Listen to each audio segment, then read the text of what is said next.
Bonjour à tous, bienvenue à l'émission Rencontre. Dans le cadre de la 26e fête de la francophonie, l'ambassade de Suisse en Chine a organisé le 24 mars dernier une nouvelle édition du Café des sciences intitulée L'innovation pour atteindre les objectifs de développement durable. Plusieurs invités ont partagé leurs expériences et leurs connaissances dans des domaines comme l'éducation, l'économie, l'environnement, le développement social, autant de domaines qui ont un lien direct avec le développement durable. Comment atteindre les objectifs de développement durable et garantir l'avenir de l'humanité, c'est l'une des principales préoccupations de notre époque. Aujourd'hui, dans cette émission, nous allons en discuter avec nos deux invités, M. Ding Yifan, professeur à l'Université des langues étrangères de Beijing, chercheur principal à l'Institut Taihe, et M. Wu Zexian, commentateur de CGTN français. Bonjour. Bonjour. Bonjour. Et pour commencer, voyons d'abord un extrait vidéo du discours de l'ambassadeur de Suisse en Chine durant cet événement. En tant que président du groupe des ambassadeurs francophones en Chine, j'aimerais dire quelques mots au sujet de la langue de Molière, dont on fête d'ailleurs cette année le 400e anniversaire de la naissance. Dans le monde, 300 millions de personnes parlent français au quotidien. C'est la deuxième langue en Suisse. Elle est une des 6 langues officielles de l'Organisation des Nations Unies et aussi une des 2 langues officielles des Jeux olympiques. On s'est beaucoup réjoui d'entendre lors des annonces officielles à la cérémonie d'ouverture et de clôture des Jeux olympiques et paralympiques, mais aussi lorsque les médailles ont été remises, les annonces étaient faites aussi en français. C'est la raison la langue française est une des 2 langues officielles des Jeux olympiques pour rester dans l'actualité. Le français est aussi une des 5 langues les plus étudiées dans le monde. En Chine, à partir de l'an 2000, le nombre d'universités ayant un département de langue française a triplé pour dépasser les 150. Actuellement, la Chine compte plus que 140 000 apprenants de la langue française et depuis 2020, le français est matière d'examen pour le Gaokao, le concours national d'entrée à l'université. On retrouve ces valeurs parmi les 17 objectifs de développement durable établis par l'Organisation des Nations Unies à atteindre d'ici 2030. Par exemple, la promotion de l'égalité est envisagée par l'objectif 5 qui traite de l'égalité entre les sexes et par l'objectif 8 qui porte sur le droit à un travail décent. La paix, quant à elle, est envisagée par l'objectif 16, paix, justice et institutions efficaces. On parlera ce soir aussi de l'enseignement de la langue française. Le thème principal est cependant celui de l'innovation et de comment les objectifs de développement durable peuvent être atteints au moyen de l'innovation. L'enseignement du français faisait partie des sujets abordés lors de ce forum qui est tenu dans le cadre du mois de la francophonie. Madame Rinassa, enseignante de français à l'école centrale de Beijing et directrice adjointe du centre de recherche France à l'Université de l'aéronautique et de l'aérospatiale de Beijing, a partagé son expérience en matière de formation des ingénieurs trilingues. Je vous propose de regarder un court extrait de son discours. Donc, enseignement de français en Chine, comme tout à l'heure, monsieur l'ambassadeur a dit, en fait, sont principalement divisés en 2 catégories. Donc, le français comme spécialité universitaire et le français comme deuxième langue étrangère. Mais cette dualité a changé depuis le début du 21e siècle, justement, comme il y a la création de l'école centrale de Pékin, parce qu'à l'époque, la formation d'ingénieurs en Chine a longtemps coopéré avec la Russie et aussi les pays anglophones. Donc, la Chine a réalisé qu'il faut développer vraiment un pluralisme et une synergie dans l'enseignement supérieur de l'ingénieur. C'est pour ça qu'il y a la création de l'école centrale de Pékin et en même temps a émergé un nouveau besoin de l'enseignement de français, ce qui est le français sur un objectif spécifique orienté vers les sciences. Et les étudiants, on a en fait fusionné deux systèmes éducatifs et au bout de 6 ans et demi, les élèves ils peuvent avoir un titre d'ingénieur français et un master chinois de Beirang. Donc, normalement, en France, pour la classe préparatoire, c'est 2 ans. Et nous, on a ajouté 1 an parce que justement, cette année, c'est consacré pour un apprentissage de français intensif. Donc, on est là vraiment pour les préparer à suivre les cours scientifiques en français. Donc, comment on peut élaborer ces cours? On a d'abord défini les objectifs. Donc, premièrement, après 6 mois d'études de la langue française, ils doivent comprendre les cours scientifiques en français. Ils peuvent avoir une autonomie pédagogique, comme prendre des notes en français, intervenir dans les cours, s'échanger avec les profs scientifiques français, etc. Donc, on a 2 cours en parallèle. Donc, d'un côté, on a le prof de français, comme moi, qui enseigne le FOSS. Et d'un autre côté, on a aussi les profs scientifiques français qui enseignent les sciences de base en français. Donc, ils enseignent le contenu que les élèves ont déjà appris au collège. Ils répètent ça en français, encore une fois, pour que les élèves puissent saisir les mots, le vocabulaire. Et puis nous, en tant que le prof de français, on travaille derrière pour voir la structure, pour comprendre la logique. Surtout, je pense, pour les scientifiques, le raisonnement est important. Monsieur Ding et Monsieur Wu, vous êtes tous les deux professeurs d'université. Comment l'enseignement du français est-il pratiqué aujourd'hui dans les universités en Chine? Monsieur Ding? En fait, l'enseignement de français est pratiqué en Chine dans beaucoup d'universités. Comme tout à l'heure, Madame Sa a expliqué, en fait, il y a des étudiants qui sont entrés à l'université rien que pour étudier le français. Donc le français est considéré comme l'objectif d'études. Donc c'est un enseignement de français intensif et ils reçoivent, je sais pas, entre 6 et 12 heures d'enseignement de français par semaine, à part d'autres enseignements, etc. Mais c'est vraiment un enseignement de français intensif. À part cela, il y a aussi un enseignement de français et un peu par curiosité, c'est-à-dire que le français est enseigné en tant que deuxième langue et il y a de plus en plus d'étudiants qui prennent goût à l'apprentissage du français, ne serait pour leur divertissement. En fait, le français a une certaine attraction dans l'enseignement supérieur en Chine parce qu'il y a d'abord l'aspect de la culture française. Donc ça attire les étudiants chinois qui apprennent un peu le français pour pouvoir apprendre davantage de la culture française. Et la culture française est tout de même parmi les cultures occidentales, a une place particulière. La littérature, bien sûr, la littérature française est une littérature très importante dans le monde.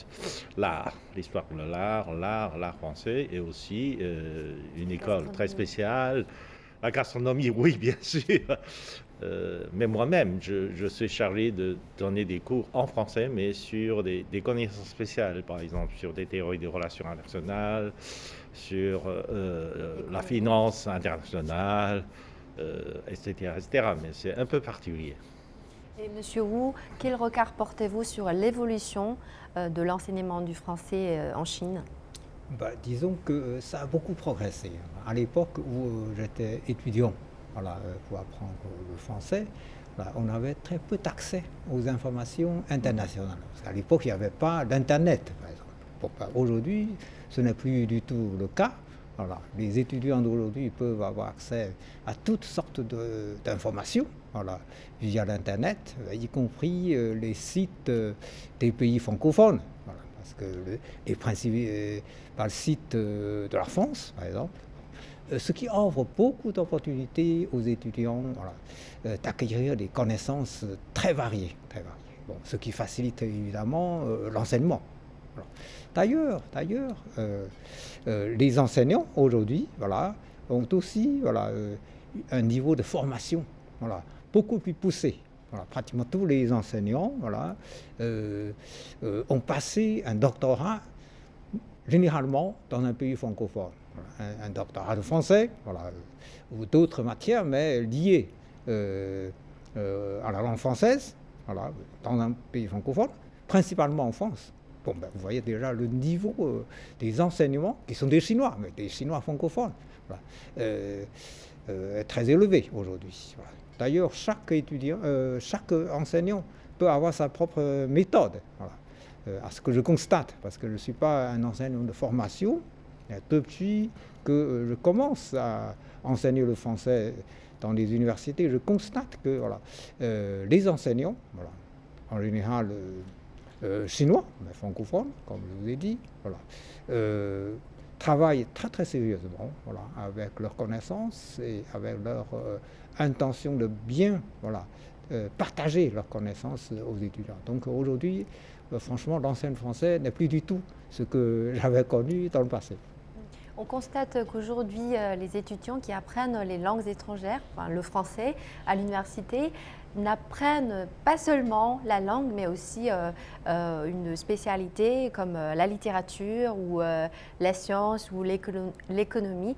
D'après vous, Monsieur Ding, quelle est l'importance de la formation des jeunes bilingues ou trilingues pour le développement de certains secteurs?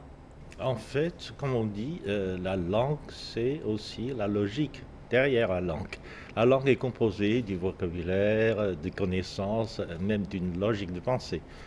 Et la maîtrise d'une langue étrangère permet aux étudiants de mieux comprendre l'autre.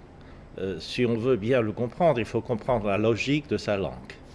Et de ce point de vue, je pense que la maîtrise d'une langue étrangère est un outil important pour bien connaître un étranger, pour connaître vraiment son partenaire. C'est dans une certaine mesure l'interprétation avec, par exemple, le développement des machines de traduction, etc. En fait, la communication est devenue beaucoup plus facile que par le passé. Mais tout de même, ce genre de communication ne permet pas d'entrer dans des sujets beaucoup plus approfondis. Eh bien, et pour bien approfondir un sujet de discussion, il faut connaître au moins, il faut maîtriser au moins cette langue pour pouvoir approfondir le sujet. C'est pour ça que l'enseignement des langues étrangères est encore quelque chose de très important. Et beaucoup d'initiatives et de projets de coopération ont été mis en place entre les universités de différents pays en matière de recherche sur le développement durable. L'une des invitées de ce forum, Madame Tinala, fait partie de la première volée du master en innovation, durabilité et développement durable, initié par l'Université de Genève et l'Université Tsinghua. Et elle a présenté une partie de ses recherches sur le développement durable. Voyons un extrait vidéo. Donc, de manière générale, on parle d'économie informelle pour indiquer les activités économiques qui ne sont pas réglementées ou protégées par l'État. Donc, avec le développement des technologies liées à la télécommunication et l'élargissement de l'accès à Internet, nous avons une vraie digitalisation des services, de l'économie et de ces services.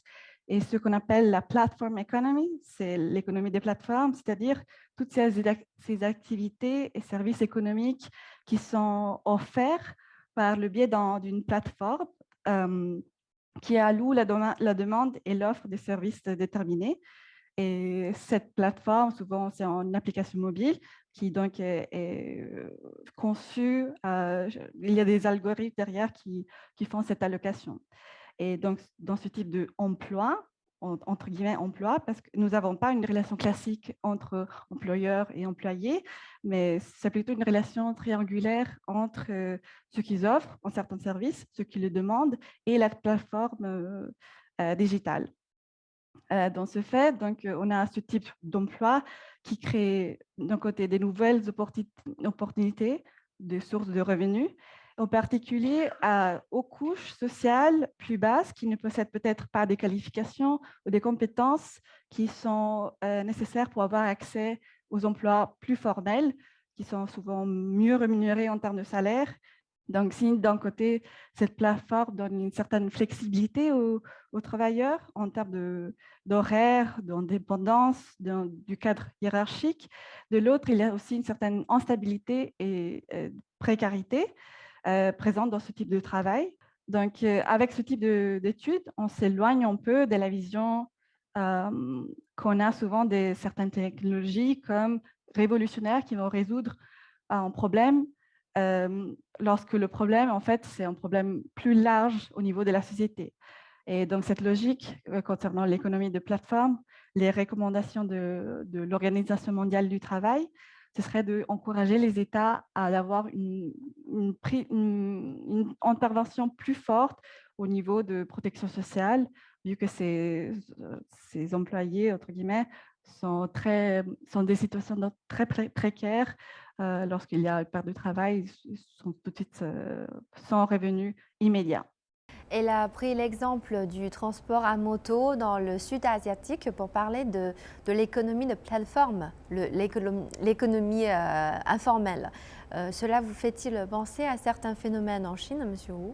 Oui, tout à fait, parce qu'en Chine, justement, il existe aussi des armées de livreurs qui sillonnent tous les quartiers des villes pour vous livrer ce que vous avez commandé. Donc vous avez probablement tous les jours à 5 ou 6 reprises un livreur qui sonne à votre porte pour livrer ce que vous voulez. Bon. C'est devenu un phénomène très courant aujourd'hui. Bon, cela représente un secteur économique, c'est vrai, tout à fait nouveau, plus ou moins informel, puisque ce sont des livreurs qui ne sont pas considérés comme des employés d'une usine, parce que très souvent ce sont des contrats de courte durée, et leurs rémunérations sont variées, c'est selon leur performance, selon leur travail. Bon. Alors, c'est quand même quelque chose de très important. Cela change le style de vie des gens, cela facilite la vie des consommateurs et cela encourage la consommation. Et la consommation, c'est l'un des moteurs de la croissance économique. Bon. Alors, mais c'est vrai qu'on parle aussi de la protection sociale de ces gens-là. Mais je me rappelle que lors de la session, lors de la conférence de presse donnée à l'occasion des 2 sessions, le Premier ministre chinois avait bien évoqué ce phénomène en disant, c'est vrai, aujourd'hui nous avons un phénomène économique tout à fait particulier, il y a des emplois flexibles, mais qui posent un problème, c'est-à-dire la protection sociale. Est-ce que la protection sociale suit ce phénomène de l'emploi flexible? Le Premier ministre chinois a promis de faire le nécessaire pour que le système de protection sociale envers ces employés qui n'ont pas un statut classique que l'on comprend, puissent bénéficier d'un cadre de protection sociale comme il faut. Je pense que c'est un phénomène tout à fait intéressant. Et M. Ding, d'après vous, quel est l'impact social de l'économie informelle? En fait, Madame Suisse a parlé de 2 aspects de cette économie informelle. D'abord, elle a parlé de ce qu'on appelle l'économie de plateforme. Et en anglais, on parle beaucoup plus de sharing economy et en français, on parlait beaucoup de l'économie de participation. Et cette économie de participation a des aspects spéciaux dus aux percées technologiques d'aujourd'hui qui permet un usage collectif des instruments de travail, etc. C'est assez régulier. Ça relève de manière générale le taux de productivité. Ça réduit le coût de production, en fait, parce que le coût est partagé, etc. Ce qui est le plus frappant en Chine, dans les grandes villes, ou même dans les petites villes, c'est les bicyclettes de participation, les vélos de participation, les voitures de participation, etc., qui favorisent la communication, le trajet des gens ordinaires, etc. Mais c'est une nouvelle forme qui ne ressemble à rien, qui n'est pas un transport en commun, mais qui n'est pas un moyen de locomotion privé non plus. Mais à part cela, il y a aussi un problème de ce qu'on appelle l'aspect de l'économie numérique. Elle a parlé de l'économie digitale, mais en fait, c'est du franglais parce que digital economy en anglais, en français, ça doit être l'économie numérique. Donc, en Chine, l'économie numérique se développe très, très rapidement depuis une dizaine d'années. Mais en Chine, cette économie se développe en deux aspects, deux volets. Un volet, c'est le développement du secteur numérique en soi. C'est en fait, en gros, c'est les technologies liées à l'économie virtuelle. Dans ce domaine-là, la Chine et avec les États-Unis, la Chine et les États-Unis sont à la tête du monde. Mais à part cela, la Chine investit beaucoup dans ce qu'on appelle la numérisation de technologies, la numérisation de production manufacturière en particulier. Et cela représente, si on compte l'économie numérique en tant qu'une partie de l'économie, eh bien, l'investissement dans le domaine de numérisation de production manufacturière représente à peu près 80% de l'investissement. C'est très, très important. Ce qui fait qu'aujourd'hui, les secteurs de production manufacturière chinois sont très compétitifs, justement parce que la technologie de numérisation ou la technologie numérique a été impliquée pratiquement dans tous les secteurs de la production manufacturière. L'ONU a énoncé 17 objectifs de développement durable ou ODD contenus dans son agenda 2030. Durant ce forum, l'un des invités, M. Arnaud Debague, qui travaille au sein du programme des Nations Unies pour le développement, a présenté le travail effectué actuellement par cette institution. Voyons tout de suite un extrait vidéo. L'Anthropocène, c'est un concept qui a été proposé à la fin du XXe siècle pour émettre l'idée d'une ère géologique où l'impact humain serait suffisamment significatif pour avoir un impact sur la géologie et sur le climat. Donc, chaque année, il y a la publication de ce rapport. Très brièvement, donc, on va dire conventionnellement, donc, il y a 3 grands indicateurs pour le calcul de l'IDH, donc le produit intérieur brut, l'espérance de vie et l'éducation. Donc évidemment, en 30 ans, il y a eu beaucoup d'évolutions sur comment est-ce qu'on va réussir à mieux calculer le développement. Donc il y a eu plusieurs indices qui ont été créés dans les 10 dernières années. En 2006, sur la désagrégation de l'IDH pour avoir des tranches plus fines de population. Et à partir de 2010, il y a 4 nouveaux indicateurs qui ont été créés. Donc sur les inégalités, donc l'IDH ajusté aux inégalités, 2 sur le genre et 1 sur la pauvreté multidimensionnelle avec l'Université d'Oxford. Et donc, une des grandes questions scientifiques sur les sciences sociales et qui lie les sciences économiques, c'est comment est-ce qu'on peut réussir à intégrer un calcul de développement qui peut intégrer donc, les risques environnementaux et climatiques. Donc, il y a eu énormément d'initiatives, même en Chine, il y a plusieurs, alors pas liées à l'IDH, mais sur le calcul du PIB. En 2003-2004, il me semble, il y a eu le PIB vert qui venait d'une initiative du gouvernement chinois. Donc, le rapport du PNUD que je vous présente très brièvement, a fait le constat donc, que les déséquilibres sociaux renforcent les déséquilibres planétaires et dans un espèce de cercle vicieux.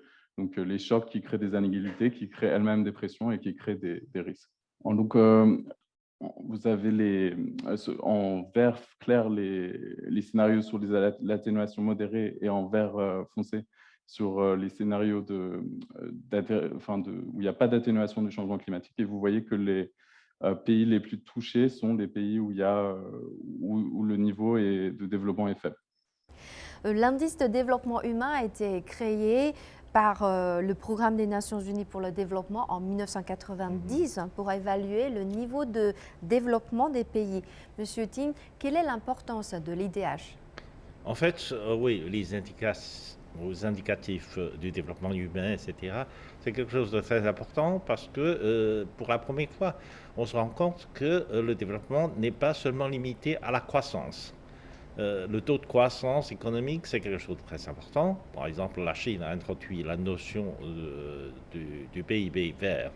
C'est quelque chose de très important parce que si votre croissance économique est basée sur un gaspillage d'énergie, de matières premières, etc., mais en fait, ça va créer beaucoup plus de problèmes de pollution, de gaspillage d'énergie. Finalement, vous devez dépenser d'autres d'argent, d'investissement pour remédier aux problèmes causés par le taux de croissance.